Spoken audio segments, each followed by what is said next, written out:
শেষ হলো মায়ের আরাধনা পুজোর রেশ কাটিয়ে আবার কাজে ফেরা শুরু হলো এবারে রক্তদানের মধ্য দিয়ে। জানা যায় আজ 4 অক্টোবর ঘাটাল মহকুমার 2টি রক্তদান শিবির আয়োজিত হয় ভগবানপুর ব্যবসায়ী সমিতির উদ্যোগে এবং ডিঙ্গাল মিলন সংঘের উদ্যোগে। রাইল 2 জায়গায় রক্তদানের শিবিরের খণ্ডচিত্র। সেই সঙ্গে আজ বেলা 2টো থেকে ঘাটাল মহকুমা প্রশাসনের বর্ণপরিচয় মুক্তমঞ্চে কুইজ এবং মানিয়ার উদ্যোগে স্কুল সার্ভিস পরীক্ষার ইন্টারভিউর জন্য একটি ওয়ার্কশপ শুরু হয়েছে। যারা এই বছর এক্সামিনেশন দিয়েছে এরকম 150-র বেশি ছেলেমেয়ে এসেছে।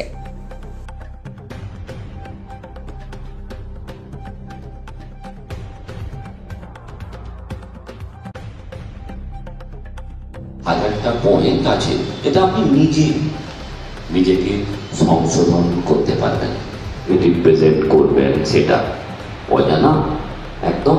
আমি আপনাদেরকে দেখিয়েছি মাত্র। দুঃখিত স্যার, আমি এই মুহূর্তে মনে করতে পারছি না। ছাত্রছাত্রী আজকে উপস্থিত হয়েছে আজকের এই ওয়ার্কশপে।